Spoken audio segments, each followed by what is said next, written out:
What's up, everybody? Welcome to episode 6 of SIDE CHATZ, our last episode of this season. Last episode, we had Raman from Phasio, the Shopify for manufacturing.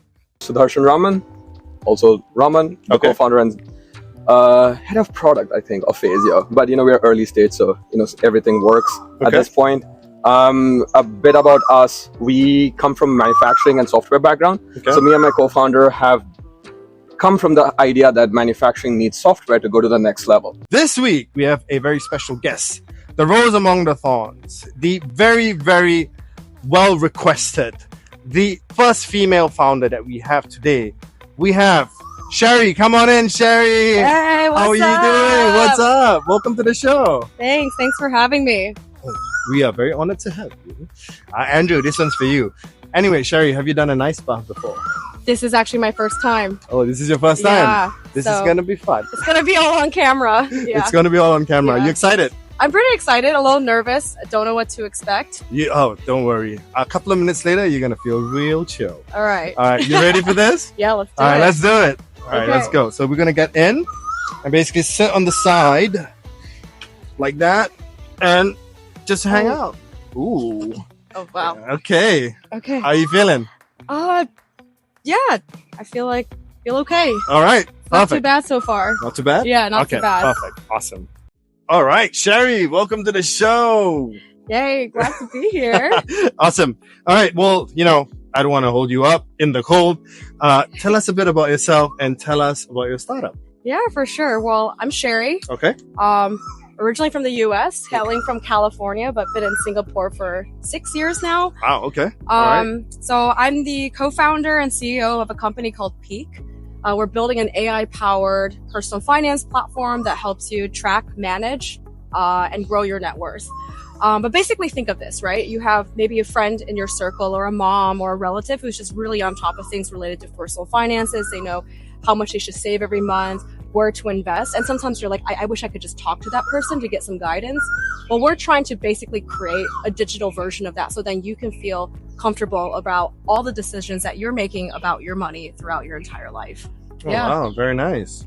Okay, so let's say if from a very, very simple aspect, how do you think, if let's say I were to apply for this service, or so any person would like to apply for this services, how would it help them? Yeah.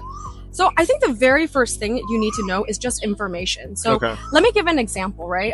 Do you track your health through Fitbits? I do, yes. Yeah. So why do you do that? So I just want to know, if I'm on the right track. It concerns me sometimes. Yeah, exactly, right. And I have my housemate, Raman, he wears one and tracks his sleep quality, right? And then decides, okay, do I drink a little less when I go out or do I, sleep a little earlier? But you need data to first decide what you can do with it. So that's the very first thing we do. And actually that's the step that a lot of people get lost at with finances because it is just damn painful to put that all together in a spreadsheet. It's not fun. I didn't like doing it. I ghosted my finances as well, even though I studied business and finance in college. And I realized part of it is because behaviorally, it's just not very fun to do, right? It's very manual. You don't want to spend that time doing it. So instead what we do is we automate the boring stuff, right? We then can help you connect to your bank accounts in Singapore, your brokerages, robo-advisors, and even crypto exchanges because, it's 2024 and people like to invest in Bitcoin. And with a snap of the fingers, you can actually pull that data into one place and see what's going on, just like you see what's going on with your health when you have Whoops or Fitbits. So that's the very first thing we do is help you figure out where you're at. That is amazing. Thank you so much. So guys, check out Peak, the app. We have the lady right here. So let them help you manage your finances. So first question of the day. I read a very interesting quote. The heaviest things on earth aren't iron and gold, but unmade decisions. On that note, what are 2 unmade decisions you wish you made during your startup journey? Yeah, I think that's a really good question. And I think it's also important as a founder sometimes, a lot of people say don't live with regrets, it's fine, you didn't have the information under those circumstances. But I also think it's important to evaluate the decisions that were unmade or made not correctly to figure out what you can do better. So for us, I think the number one is actually not pivoting sooner as a company from our previous iteration. Okay.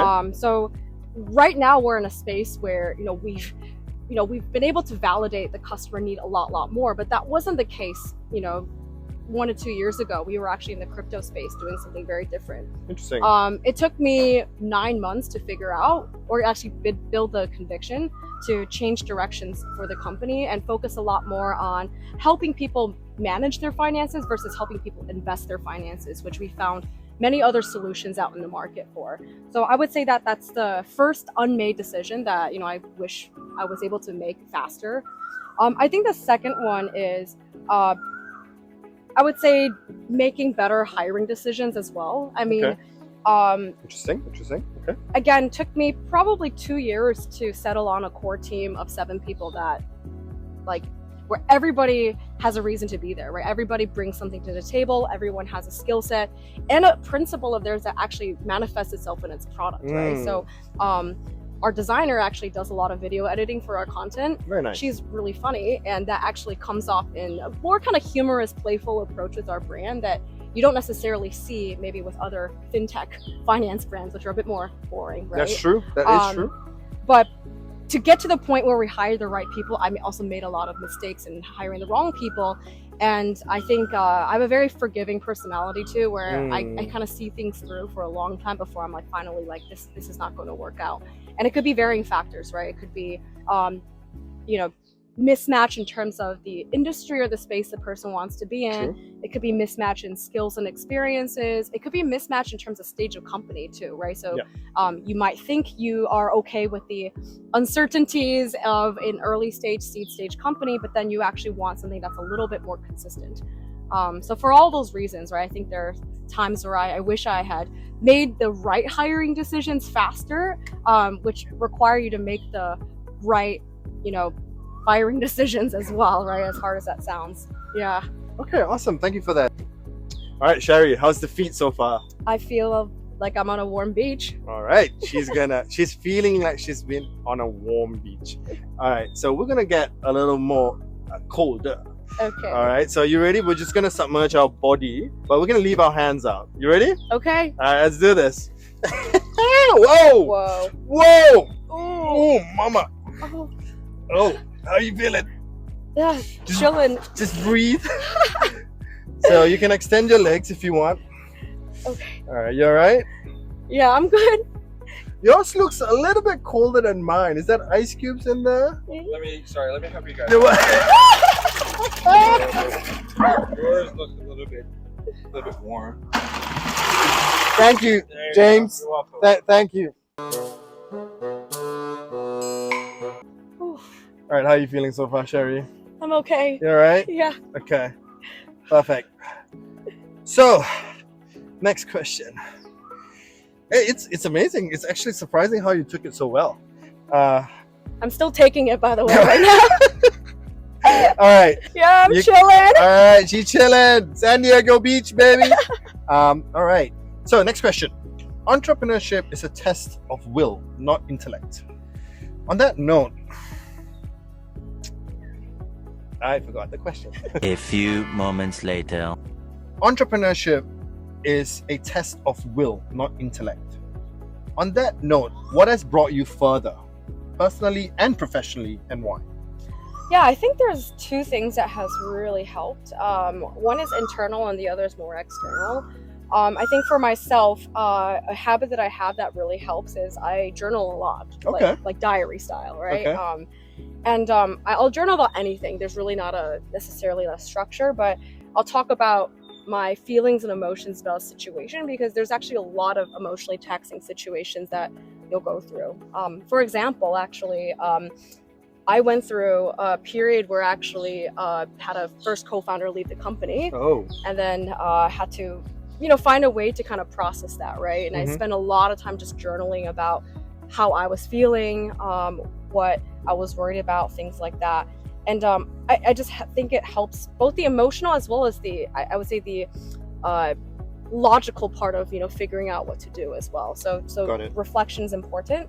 The second thing that has really helped is honestly community. They say that founding a company could be one of the loneliest things that you do, because you feel like, you know, there's people around you don't necessarily understand. You don't really want to pass your burdens off to them. People's lives are, you know, hard as they are. But I've been able to find like a really great community of entrepreneurs. In fact, I actually live in a so-called hacker house with a few others, which include folks that have been on the show. Exactly. And we really do complain to each other at night when we really need it. And it's amazing what that can do for you. I mean, Jake actually told me, I think on his episode, one of the things he does is basically all of you in the morning basically say out each other's gratitude, right? Yeah. I think that is really, really cool. Awesome. So Raman, whom you know very well, left you a question from the last episode, and his question to you was, how did you acquire your first 10 customers? Yeah, so you know, we are a B2C company, a business to consumer company, which means we have to reach actually a lot of people eventually at scale versus like a B2B company like Phasio, where you know, you have a very set kind of niche customer like a manufacturer, they're like a business. We're talking to mostly consumers. So actually though, the way that we have been acquiring our users from the beginning until now is actually through content. So I'm pretty active on LinkedIn. Okay. I post pretty much every day. Sometimes the journal thoughts I have that I'm like, okay, this can go out publicly, why not? And that's actually how we acquired our first 10 customers. We started to share stories around like pain points around managing finances. We shared some mock-ups around what the app could look like, and then people signed up on a wait list. Oh, wow. Yeah, we actually didn't really know what the reaction was going to be. We're like, let's just throw something out there on social media. And yeah, that's how we got our first 10 customers. And they're not like, you know, friends and family, which I think most people would assume like, oh yeah, you just had your, you know, brother or sister or best friend. It's like, no, I didn't know these people, but now I do. Awesome. They're customers. On that note, just basically on, you said content and posting on social media. I feel like consistency is the key. Absolutely. Right? A lot of people feel like, oh, you know, I just want to be, all right, you know, social media is the way to go. Let's create some content, throw it out there, and it's going to work. I'm a big believer of consistency. Yeah. And I think you've done it very well. I mean, I look at your posts on LinkedIn. I think it's amazing content. And I think above that is the consistency rate that you're at, because there's always something new. There's always something that people look out for, which I think what you're doing is amazing. So Thank you. I appreciate it. All right. Fist bump on that. Woo! Boom. All right. This is how we're going to end the show. But before that, usually we end the show with the founder leaving a question for the next founder. But since you're the first diamond among the rubbles, if we were practicing that right, as a female founder, what would be one advice? Guys, this is not scripted, by the way. One advice that you would give every other female founder out there in the startup journey? Yeah. I think the number one advice would be that your greatest enemy is actually yourself. Boom. I think that female founders are just as capable of male founders. Not necessarily like, you know, better in all aspects, which I think some of the messages out there are like, but it's more like we have the same cerebral abilities to run a company. 100%. But oftentimes we second guess ourselves, and it comes from upbringing. It comes from not necessarily seeing people that look like us doing what, you know, you want to do. But just know that you are good enough to do it. And even if you don't feel like you're good enough, prove to yourself that you're not as a hypothesis, and you'll end up proving yourself wrong. So that's kind of what I told myself. That is amazing. Awesome. Thank you so much for that advice. We're going to end the show with Sherry leaving a question for the next founder. What will your question be? What is the best piece of advice you ever received? That is an amazing question. What is the best piece of advice that you have ever received? All right, guys. To view that episode, stay tuned to season 2. Thank you guys for supporting. Thank you, Sherry, for coming by and braving this cold temperatured water with me and imagining that this is San Diego Beach. I am very happy. Thank you. Have a good one, guys. Stay cool.